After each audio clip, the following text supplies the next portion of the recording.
cancer. So she's recently joined us as a long-term professor here at the Institute.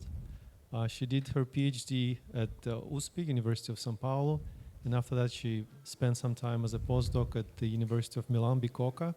And so she's working with holography ADS-CFT correspondence, and in particular exact checks of ADS-CFT correspondence using supersymmetric theories and objects called Wilson loops.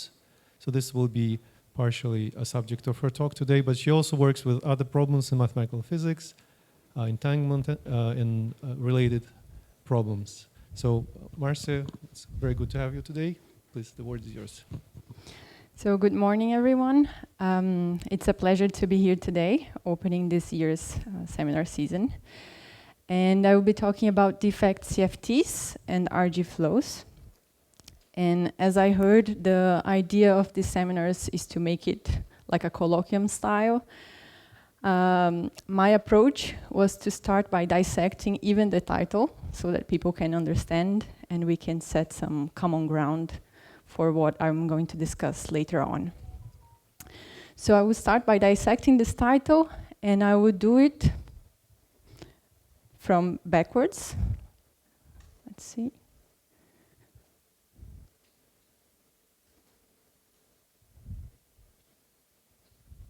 Okay. So I will start by explaining what an RG flow is. And I start with a simple statement that I hope it's convincing enough for all of you, which is the fact that we typically describe a system according to some scale. So imagine we have two spatial directions, x and y, and we draw like a grid in this space. And to describe this grid, we mark some points that I drew here in black. And imagine there is this characteristic length of our grid that tells you the smaller distance between neighboring points that we are going to see. It might be that we cannot access the black points. We cannot see such a detailed description. And in this case, we might go to the picture on the right, so which is the one here in the middle, where you don't see the black dots. You see instead the blue dots. So it's like you're having less resolution to see information about your theory. It might be that you cannot even see the blue dots. You see even a more coarse-grained description of this slice, and then you go to the picture on the right, where you see only these 4 red dots. When you do this, you say that you're going from short distances to long distances, or in terms of energy, you're going from the UV to the IR. So from high energy to low energy. Basically because if you want to probe short distances, you have to have access to high energy. Now, when you're describing a QFT in terms of this scenario, there are some consistency checks that you need to do for your QFT to be a consistent quantum field theory. And you can see this process of going from the UV to the IR as if you're evolving along some energy scale. And for a consistent QFT, what happens is that 2 particular points arise, and we refer to these points as fixed points. And at these points, our QFT will not be sensible to the lattice spacing that we are using to describe the theory. So at these points, we say that the QFT is invariant under scale transformations. And sitting at these points, we have a QFT that is then described by a set of parameters that fully fix our theory. In the intermediate steps, when you're not sitting at scale invariant points, we have some differential equations that our parameters need to satisfy. And these differential equations will give rise to what we call a renormalization group flow. So it's basically the set of equations that tell us how our parameters, our coupling constants, and so on, evolve as we vary the energy scale. Okay, so these points, as I said, are scale invariant.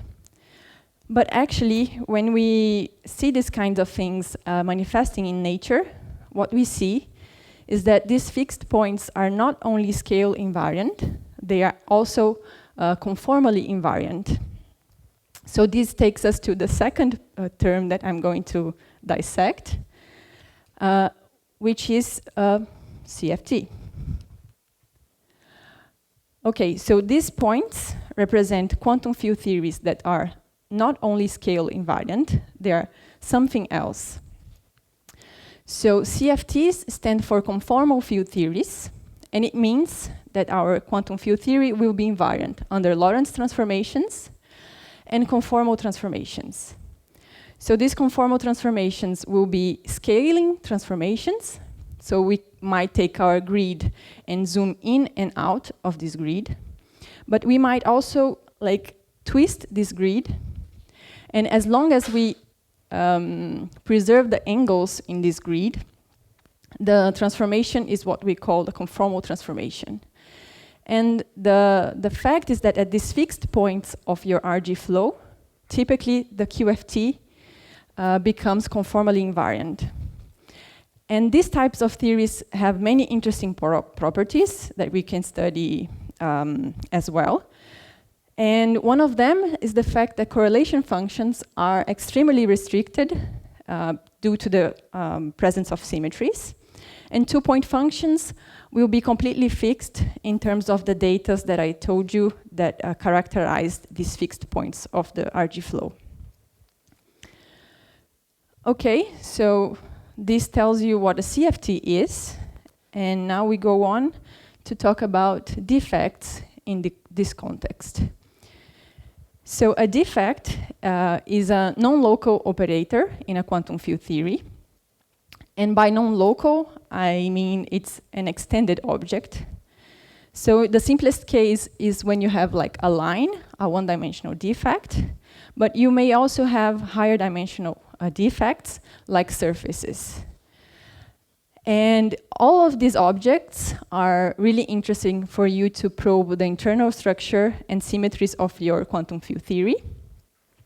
And they give rise to new observables that allow you to explore more the properties of your theory. It might be that when your quantum field theory is a conformal field theory, these defects preserve some of the conformal symmetries. So we have our underlying theory, and I will be referring to it as an ambient theory.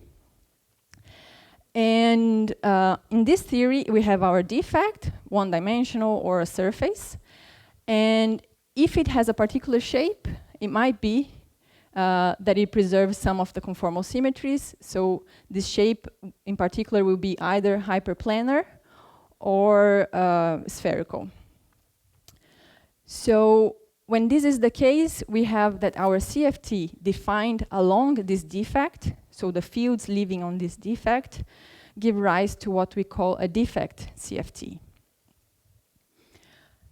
Okay, so with this, I finish explaining what the title means. And now I go to the particularities of what I want to discuss. So we are going to put all of this together and study defect CFTs and RG flows. And the path we are going to take is to consider CFTs that are defined in either 4 or 3 dimensions, and consider defects that are one-dimensional, and they are called Wilson loops, and they might be conformal defects when they are lines or circles. So you might be familiar with this kind of operators when you study gauge theories in your undergraduate studies. And these Wilson loop operators correspond to the holonomy of the gauge field along a certain path. So we'll be considering this type of operators in ambient theories that are 4-dimensional and 3-dimensional.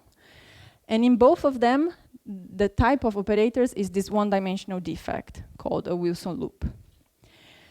Now, in the four-dimensional case, we are going to discuss a theory called n equal to 4 Young-Mills, while in 3 dimensions, we are going to discuss ABJM theory. So these theories are conformal field theories, and they have really weird names. And the thing behind this kind of theories is that they are not only conformal, but they are also supersymmetric. So before I move on, I need to make a small pause again and tell you a little bit more about what I mean by a supersymmetric theory. So a supersymmetric theory is constructed by making what we call a supersymmetric extension of the conformal group. So we have the symmetries of your theory, of your conformal field theory. These are bosonic symmetries. But we will also allow an extension that allows us to include fermionic symmetries. So we have these two sets there at the top, the conformal symmetry and the fermionic symmetries. And at the end of the day, we also get some extra bosonic symmetry that we call R-symmetry. And later on, it will become clear what I mean by that. And in terms of the theory, what happens is that our field content will basically be organized in two blocks. So one block contains bosons, and the other block contains fermions. And supersymmetry acts in such a way that when you act with a fermionic symmetry, you go from one block to the other, and vice versa. So these blocks talk to each other.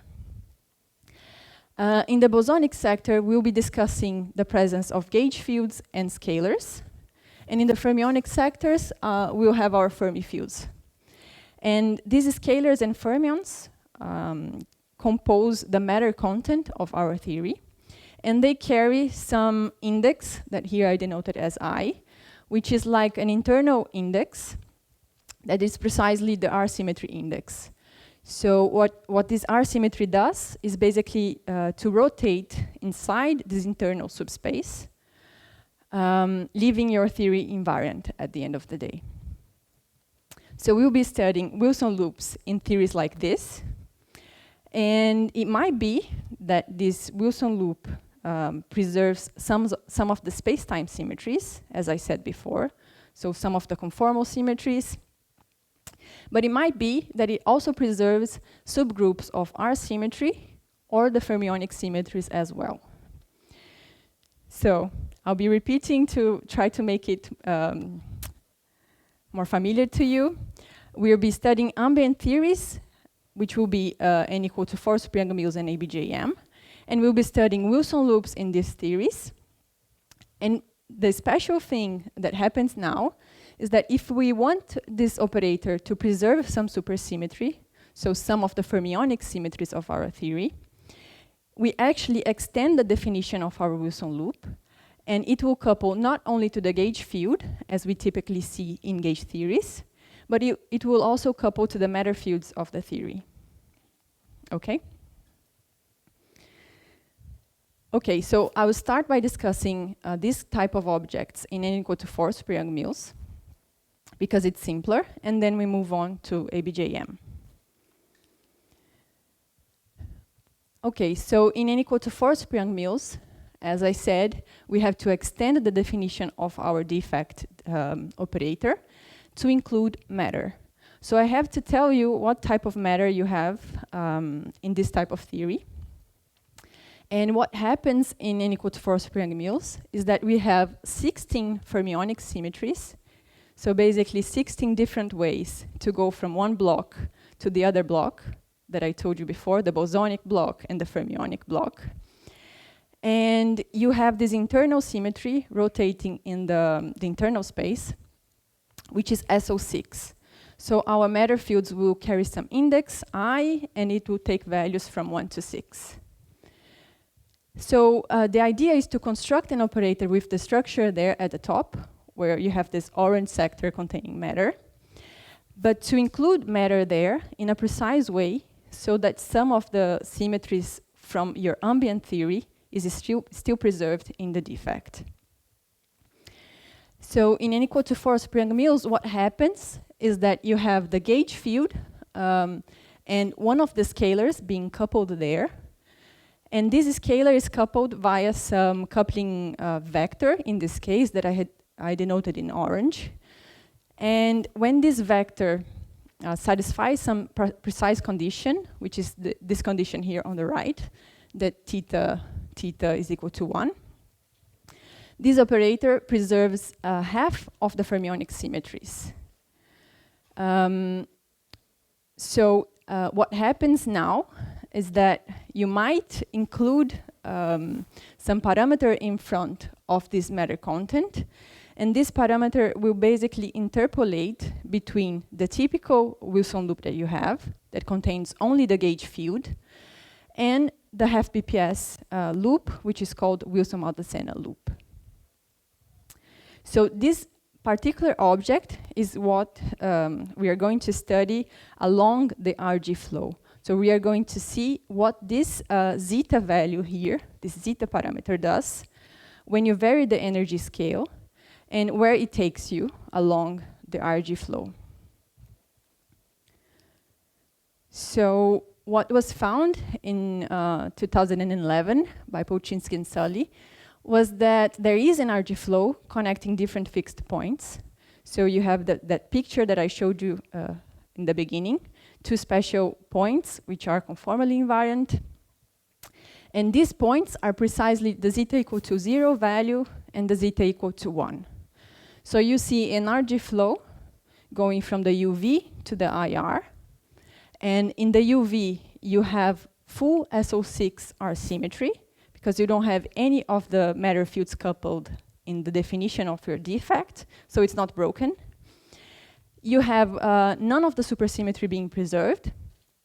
And as you go on the flow, when this zeta is turned on, in the IR, you reach a different point, and this different point preserves SO5 subgroup of R symmetry, and preserves half of the fermionic symmetries. So we typically call these operators a half BPS. So it's the fraction of fermionic symmetries followed by the BPS name. So this is the picture in n equal to 4. And it's already quite nice. You see that you have non-trivial behavior along different energy scales. And now we can go on to ABJM, that as I advertised is a bit more intricate. It's more technical, but it has a much more richer structure. So the idea is pretty much the same, that you generalize the definition of your Wilson loop to include matter fields. But in ABJM, you have a different matter content, different symmetries, so you have to do it in a different way. In particular, in ABJM, we have 24 fermionic symmetries, so 24 ways of connecting bosonic and fermionic sectors. And we have this internal symmetry acting on the matter fields, which in this case will be SU4. So our matter fields will carry some index I, and it will take values from 1 to 4. Now, what was found in ABJM was a supersymmetric operator, so an operator preserving some subset of the fermionic symmetries. And it had this particular structure where you have the gauge field and you have some scalars. But since we are in 3 dimensions, these scalars now appear as bilinears. So it's different with respect to n equal to 4 Super-Young Mills, where you had a single scalar lying there. And this will appear via some coupling matrix. There we had a vector, now we have a matrix, M. And for particular choices of M, this type of operator would preserve 1/6 out of the 24, 1/6 of the total amount of the supersymmetry of the theory. So you have this type of operators, and if you want to play the same game as you did in n equal to 4 Super-Young Mills, the naive idea would be to put some zeta parameter in front of this coupling matrix and see how this parameter behaves along the RG flow.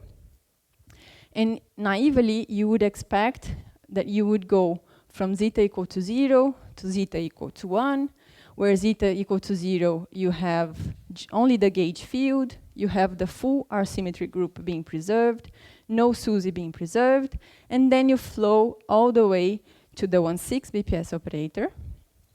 And I haven't mentioned before, but this type of operator preserves 2 copies of SU2 inside of SU4.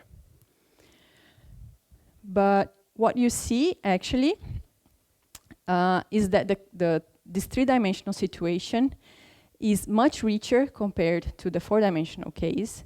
And actually, the naive analog doesn't really work. And it doesn't work for basically 2 reasons. And I'll try to address each one of them separately.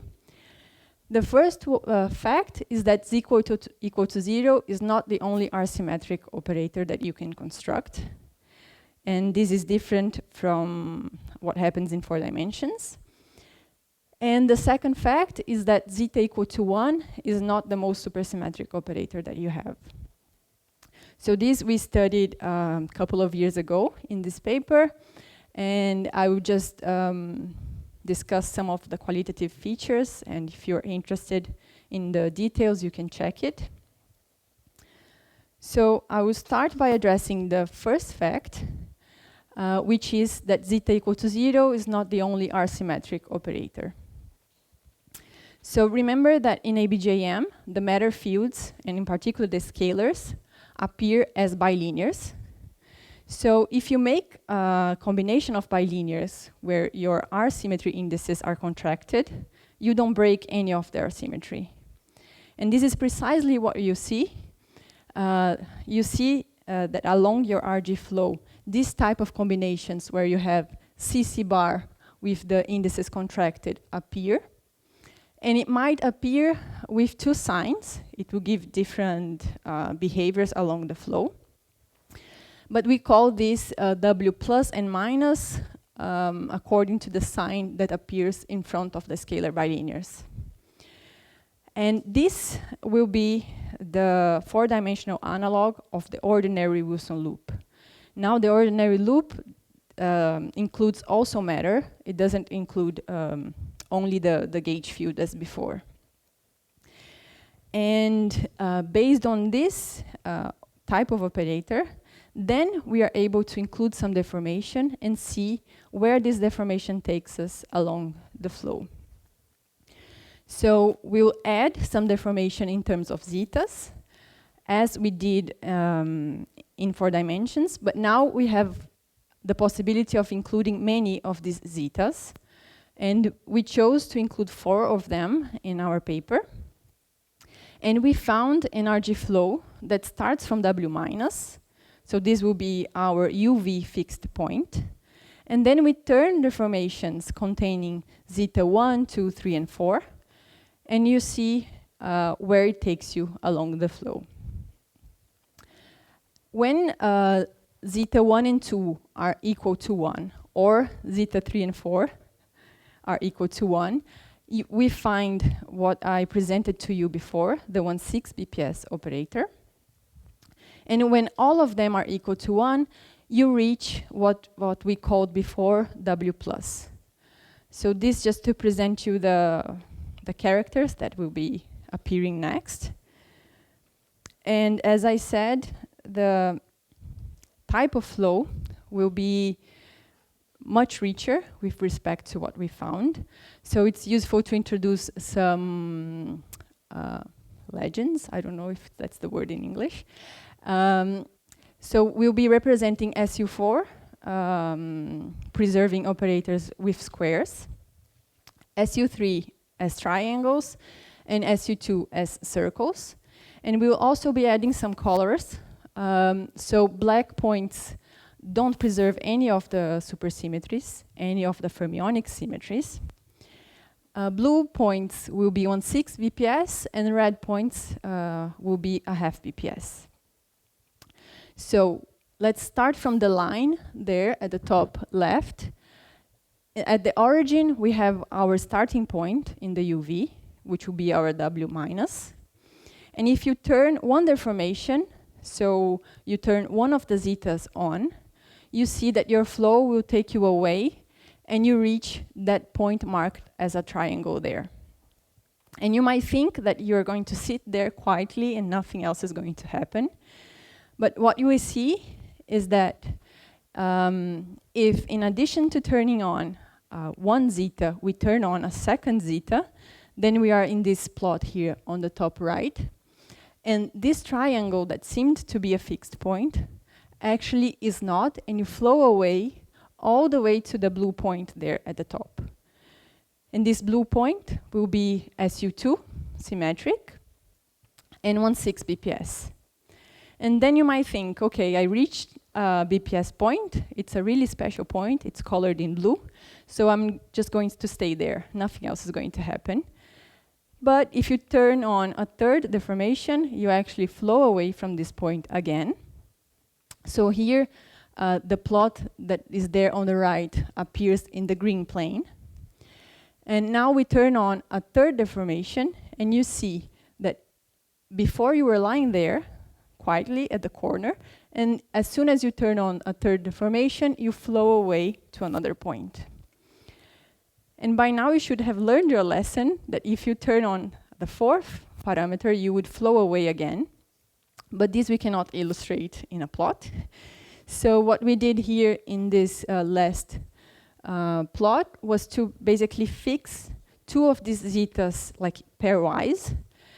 So we are starting from W minus, and if you turn on one of the zetas, actually you will be turning on two of them. So you will reach 1/6 point. And if you turn the other pair of zetas, you flow away again, and you find that your fully attractive point will be the W plus, which is again SU4 invariant, but not supersymmetric. So you see that this flow is not sensitive to the fact that you have supersymmetry being preserved or not. And here we also marked with a white square another SU4 operator, which is precisely the one that includes only the gauge field. So at this point, you have only the gauge field in the definition of your defect. And you see that it's not a special point along the flow, which is completely different with respect to what we found in N=4 super-Young-Mills. Okay, so this shows that you have a richer structure, but you have even more. And then I go to the second point that I want to discuss, which is the fact that zeta = 1 in all this story doesn't give you a half BPS operator, as you had in N=4 super-Young-Mills. And the reason why is that in ABJM, we have actually the possibility of constructing more general defects. And in particular, you're able to include in your definition of the Wilson loop not only the scalars, but the fermions. So the idea is that we promote that operator that before had the gauge field and scalar bilinears to what we call super matrix. And in this, so it's a super matrix because the off-diagonal elements are Grassmann odd objects. But you can think of it simply as a matrix, if it's easier for you. In the diagonal entries, we have gauge fields, and this is more detail than I showed you before. But you have two gauge fields, A and A hat. So you include both of them in the definition. You include the scalar bilinears as before. And in the off-diagonal, you have your Fermi fields. But the game is pretty much the same. All these matter fields will appear via some coupling matrix. So M, I'm denoting the coupling matrix for the scalars, and etas, the coupling matrix for the fermions. And by choosing particular shapes for these couplings, particular forms, we might control how much supersymmetry is preserved by these objects. And what happens in ABJM is that the half BPS operator actually has this structure. You cannot have an operator only with scalars that preserve half of the supersymmetries. And it preserves SU3 subgroup of SU4 R symmetry. So in the same way that we did for operators that include scalars, we can turn on deformations, but now fermionic deformations, and basically see what happens along the RG flow with these Fermi fields. Of course, I can repeat all the analysis for fermionic deformations, but I will spare you from that. And I will consider instead mixed deformations, which should be the most general thing that we can consider. So we might turn on scalars and fermions simultaneously. And then you have those sets of differential equations dictating your RG flow will be coupled. So zetas will talk to chi's, scalars will talk to fermions, and you have a really intricate structure in your RG flow. So here I'm displaying two of the plots that we found. In the green planes, we have bosonic operators, so only the gauge field and scalars. And we see basically the flow that I showed you before in the beginning when I was talking about scalar operators. Now, if you turn on fermions, you're actually leaving this green plane, and you see a really different behavior. You see that you actually be taken away from this green plane, and you will flow in the IR all the way to another fixed point, which is a triangle, so it's an SU3 invariant, and it's red, so it's half BPS. Now, in the picture on the right, again, I have only bosonic fields in the green plane. And when I leave this plane, I'm considering fermionic deformations. But there you see another triangle, which is SU3, and it's half BPS. But it has a completely different behavior with respect to this one. So this one is fully attractive. When you go to the IR, you're pushed toward that point. Whereas for this one, you find the opposite behavior. You're actually taken away from that red point, and the attractive point is instead a bosonic operator. So this is really nice, and actually in ABJM, there is indeed, it was known before that you have two different realization of half BPS operators, but it was not expected that they would display any different behavior. So it's still not clear what it means regarding this behavior along the RG flow. Okay, so let me pause for some perspective. And so we have been discussing conformal field theories and the fact that they may host some defects, maybe lines or surfaces, and we are discussing here lines. They may preserve some residual conformal symmetries and give rise to what we call defect CFTs. And by studying the RG flow, we see how these defect CFTs behave along different energy scales. So there are many interesting aspects to explore if you're interested in studying this kind of things. So you can study, for instance, irreversibility along these flows. Like if you start from a point and you reach another point, could you ever find a way of going back or not? You can study the crossover, so this region in between two fixed points, because here we're basically discussing special property of these points, but you can learn a lot about this crossover region as well. And you can study, for instance, defect correlation functions. As I said before, you have their structure really limited by the symmetries of your theory, and you can learn a lot from that as well. But here we focused on supersymmetric conformal field theories and defects, so Wilson loop operators, preserving some residual symmetries. And we did this for n equal to 4 Sprung mills in 4 dimensions, and for ABJM in 3 dimensions. And the elephant in the room is why are we studying this kind of theories? And the motivation behind it is the ADS-CFT correspondence, because, well, this correspondence states a duality between the CFT that lives in the boundary of ADS and string theory living in the bulk. So let me try to do it slowly. The picture we have is basically, you can imagine a cylinder like this. Time is in the vertical direction, and each time slice, you have some spatial coordinates, so some spatial geometry. And this geometry will contain an ADS factor. So you actually have a space-time that is ADS and something else, but typically we only draw the ADS geometry.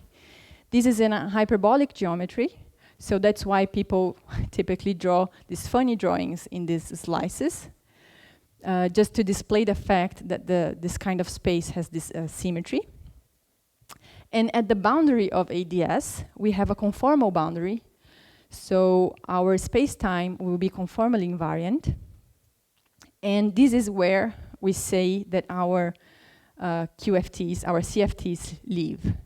So we were discussing n equal to 4 Superyoung Mills and ABJM, and you can think of them as defined at the boundary of this space.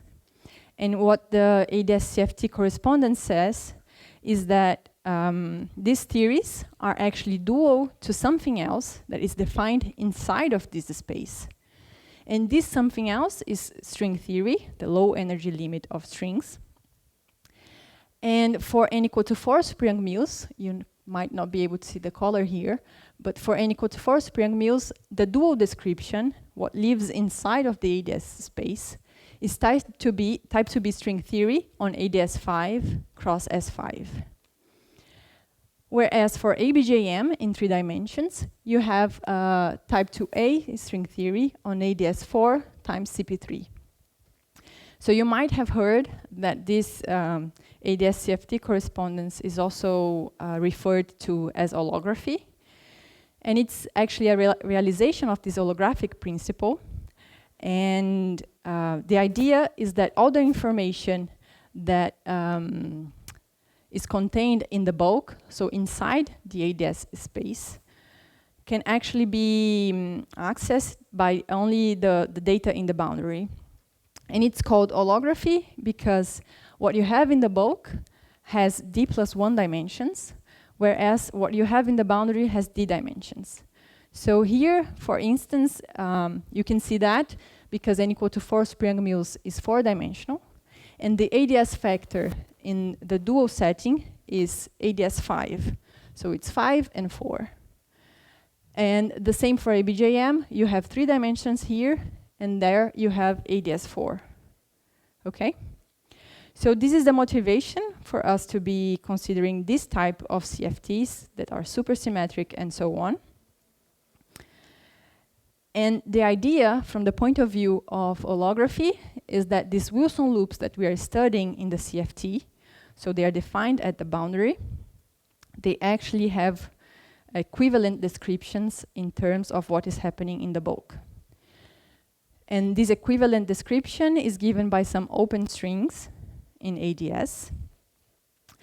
And the Wilson loop data, like the curve along which our operator is defined, or the coupling to matter, is actually encoded as boundary conditions for the string world sheet that is living in ADS. So in n equal to 4 Superyoung Mills, I presented you this type of operators, where you have this zeta interpolating between the ordinary point and the half BPS point. And now you might be interested in studying what is the dual description, how this type of operator translates to the ADS construction, so the string theory dual. So here I put again the image. We have n equal to 4 at the boundary. We have strings in ADS5 cross S5 at the bulk. And as I told you before, the different operators that you might have are translated in terms of the boundary, in terms of different boundary conditions on S5. So what this Beccaria, Giombi, and Seidling did in 2017 was to study how this type of operators translate, which particular boundary conditions they satisfy. And what they found is that the ordinary loop, which is the one coupling only to the gauge field, is translated to Neumann boundary conditions on S5, whereas the half BPS loop is translated to Dirichlet boundary conditions.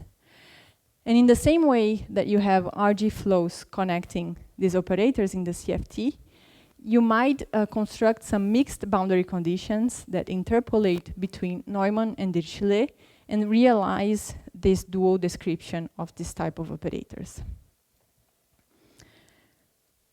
Okay, the same applies to ABJM. So our Wilson loops will be dual to some open strings in ADS. And the Wilson loop data will be translated to boundary conditions for the string worldsheet. But as I showed you before, ABJM displays a much richer network of operators that you can construct. They can contain the gauge field and scalars. They can contain gauge field scalars and fermions. And you can flow from one to the other, and so on and so forth. And you might be interested in playing the same game to see how all of these different realizations of defects translate in terms of the string theory description. So we have the conformal boundary with ABJM. We have string theory on ADS. And you might play the same game as before, where here below you have the conformal field theory description. And you have the network that I was trying to show you before of different fixed points where different operators live. And you might want to see how all of this translates in terms of the string theory description. And this is not as clear as it was for n equal to 4 Sprung-Mills. People know, and it was studied in a series of papers with Diego Correa and company. They know how to do this for the 1/6 BPS operator and the half BPS operator. And what they found is that for the 1/6, basically you impose Neumann boundary conditions on one of the CP3 directions inside one of the CP3 directions. And for the half BPS, you have Dirichlet boundary conditions for all the CP3 directions. But the full network of operators that I showed you before still lack a dual description. And the idea, so the motivation behind all of this that we are playing here, is actually to see if we can translate what we found in the CFT in terms of the string theory description. So this leaves me with the last slide, which is the takeaway message, and I hope you learned something from the talk. First thing is that these RG flows are interesting because they should dictate how scale invariant theories interconnect. So you have different fixed points, and you can study how you go from one to the other. And in this perspective, you might consider defects as well. And they provide you a rich arena to study symmetries in these quantum field theories. We focused on one-dimensional defects, but they might be extended as well. And we can also study their behavior along the RG flows.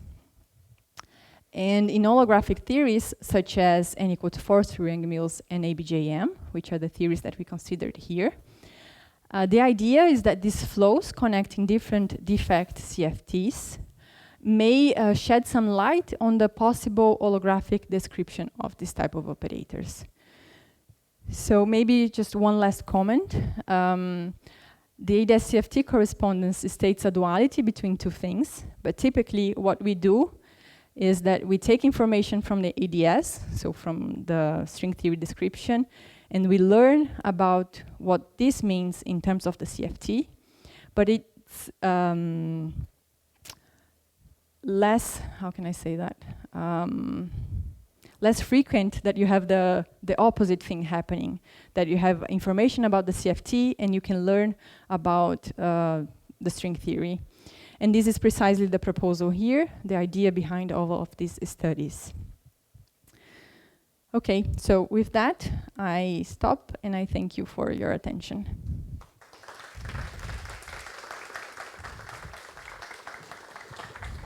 Okay, thank you, Marcia. So now it's time for questions. So questions can be asked in English and Portuguese. Any question?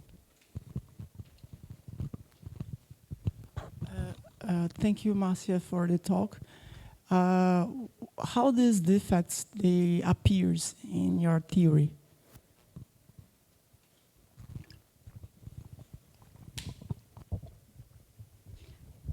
Can you explain a little bit more what you mean by how they appear? It's because, for example, I don't know how it comes in conformal field theory, but when we talk about these things, defects,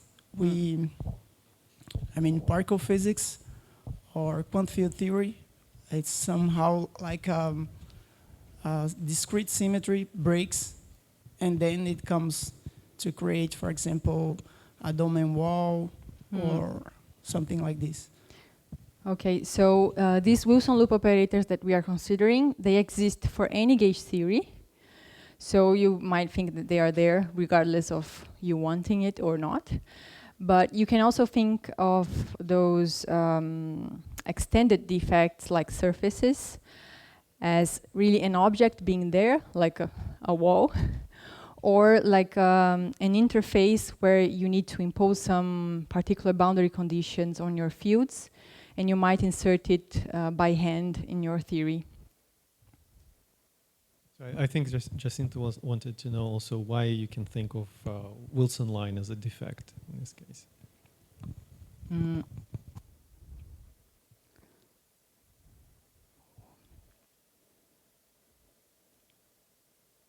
Why can you think of Wilson line as a defect? It's an extended object. So if you define this, if you see the definition of this operator that I showed before, maybe I go for this one. You see it's defined as the trace of a path-ordered exponential, and it has inside this exponential an integral. So this integral is along some curve. So you can think of this curve as the one-dimensional defect. So if this operator is defined along a circle that we considered, this will be a defect in your theory. Or if it has a different shape, it has a different shape for your defect as well. It depends on the contour that you choose to define your operator. Is that clear enough? Or? Yes, I think I can imagine it in the space-time in this case. But in this, how could I observe or something like to say that it's something happening in this scale of energy? If I got it right, you go from let's say zeta equals 0 to zeta equal 1, just to clarify, and then you do a kind of running of couplings. So you are seeing what's going on in the quantum level, let's say in the vacuum, something like this.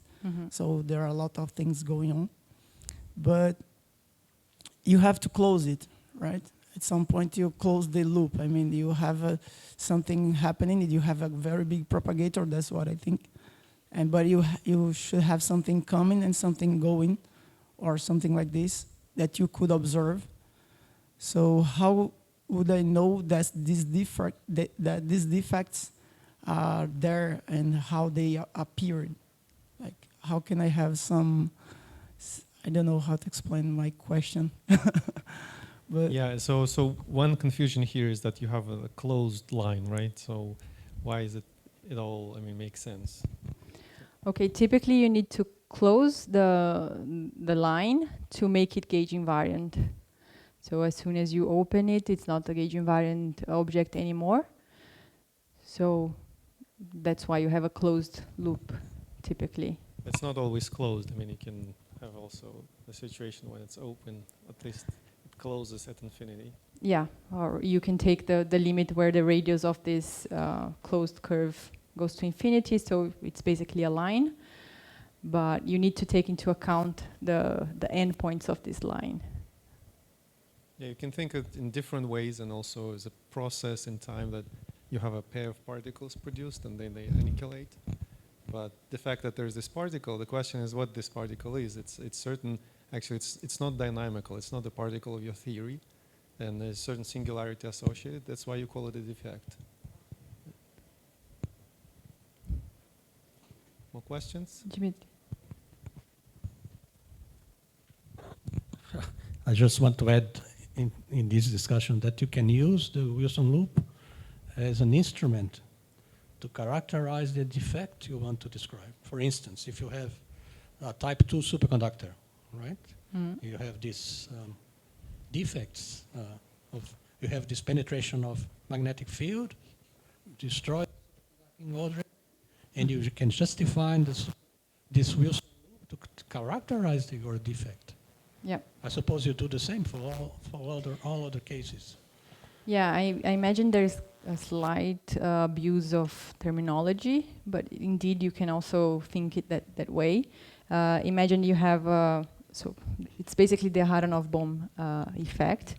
You have the magnetic field, and this defect, this Wilson loop, will tell you the intensity of this magnetic field, or the presence of this field there. When you go around it, it basically counts the intensity of this field inside. It's a kind of a Berry phase as well, right? Yeah. Yeah, I think in this case, sorry, I'm just adding to the discussion. So there are two ways of seeing it. So if it's a big and fat Wilson line, so it's like a solenoid. So it's a real defect. But you can also use it as a probe. So it's a small particle, and you go around this solenoid and you compute the phase. It's the same object, but it's much lighter, much smaller. It's also a Wilson line. But it is also a defect, but it's a small defect that you barely see it, I think. That is the way you may think of it. Other questions? Yeah, I also...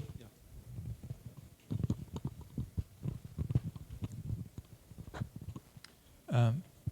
So I'm wondering about the RG equations that you use to find the fixed points. Are they perturbative or are they exact? Because I'm wondering, how can you be sure that you found all the possible fixed points in the theory? Okay, I don't think you can be sure. There are indeed many different deformations that you can consider, and in particular in the paper for ABJM we consider diagonal deformation, and there's the technicalities involved. But the beta functions that you compute, they are perturbative in the coupling constant, but they are exact in the deformation parameter. I think people here would like to see the beta functions. It didn't appear. Okay, I have to remember them. No, I mean, that's just a comment. You don't need to show that now. Okay. I can show you later on. Okay. Yeah, my question was, well, two small questions, technical ones. So first, what is the representation of the Wilson loops that you consider? Is it just In the fundamental. Fundamental, okay. Yep.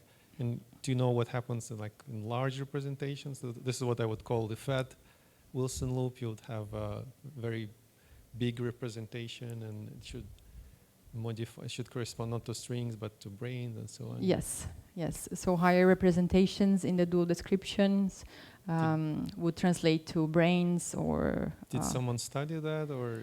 Yes, yes. For some of these loops, yes. I don't believe that for all of them, but for some, yeah, it has been studied. And the second question is about this, well, interpretation of the RG flow in terms of string theory. So you said it's a flow of boundary conditions. Is there any kind of explanation of that, or what is it? What happens in string theory? Okay, this is kind of out of my comfort zone, let's say, but the fact is that you have this interpolation between different boundary conditions, and this interpolation breaks the scale invariance. So there is also an RG flow happening there. I guess that's all I can say. Question? No? Just to set my mind in place. what is the UV and the IR scale in energy? Like it's EV, GV, just because I am a particle physicist, I need to know these things. I have to say I don't know. Because to me it's like okay, if you say it's okay, it can be relative, right? Like you can be, some people work on low energy, they call it like EV. So for people that work on high energy, it's GV scale, right? Mm-hmm. So in my mind, I was just trying to figure out, because then I can think what's kind of phenomenon that I should take into account. I mean, say if it's just quantum, or there are some, I don't know, or I don't know. I mean, I just, okay. Okay, yeah. Typically, we don't discuss physically like energy scales in these settings, because all of these supersymmetric theories, they're not realizable. So it doesn't really make sense to care about the energy scale that you would need. So yeah, I'm afraid I cannot answer that. Yeah, I think it's a tricky question, because here you start from conformal theory, which doesn't have any scale, and then you break it by introducing this Wilson line, and you should ask what is the scale associated to that, and yeah. So in this case, it would be like you can choose your scale. So you can somehow define what is the UV and the IR, and then when you do some kind of transformation, let's say, or when you want to go from one to another, you're gonna have this kind of behavior. So it's more general than specific. So in particle physics, you will have a certain scale. You will start with a certain scale, so there will be some parameters in your theory. Mm-hmm. With some exceptions, some scales are generated dynamically, non-perturbatively. Yeah. So here, I think is rather the scale here is infinite, because Yes. you add some. Yes. Wilson line is a bit of a abstract object, so it is associated with like infinitely massive particle introduced in your theory. Exactly. So that's the point in particle physics. You can integrate out the heavier species, let's say, and then you work on the UV. Yeah. But yeah, Maybe, yeah. complete, right?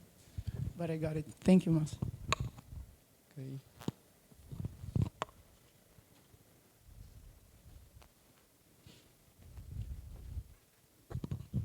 So first, thanks for the talk. When you talk about the Wilson loop, you generalize the Wilson loop with the Merrill field. So my question is, what's the insight that you gain when you put this Merrill field in the Wilson loop? Because in the basic electrodynamics, as you say, you usually put just the gauge field. Mm-hmm. So what is the insight when you put the Merrill field? Okay, so the idea is that in these supersymmetric theories, you have the fermionic symmetries, which are these Qs, and they will be connecting the two blocks. And what I mean by that is that when you act with Q on one of these fields, you generate others. So if you act with Q on A, it will generate some scalars and some fermions. So this is the underlying idea. If you have the Wilson loop coupled only to the gauge field, when you act with this kind of symmetry generators, you generate matter fields. So the game is that you include the matter fields there from the beginning in such a way that when you act with this symmetry, they both transform, and how they transform cancel, and you have the resulting operator invariant. Thank you. Okay, I see no more questions, so let's thank Marcia again. Thank you. We have our next seminar next week.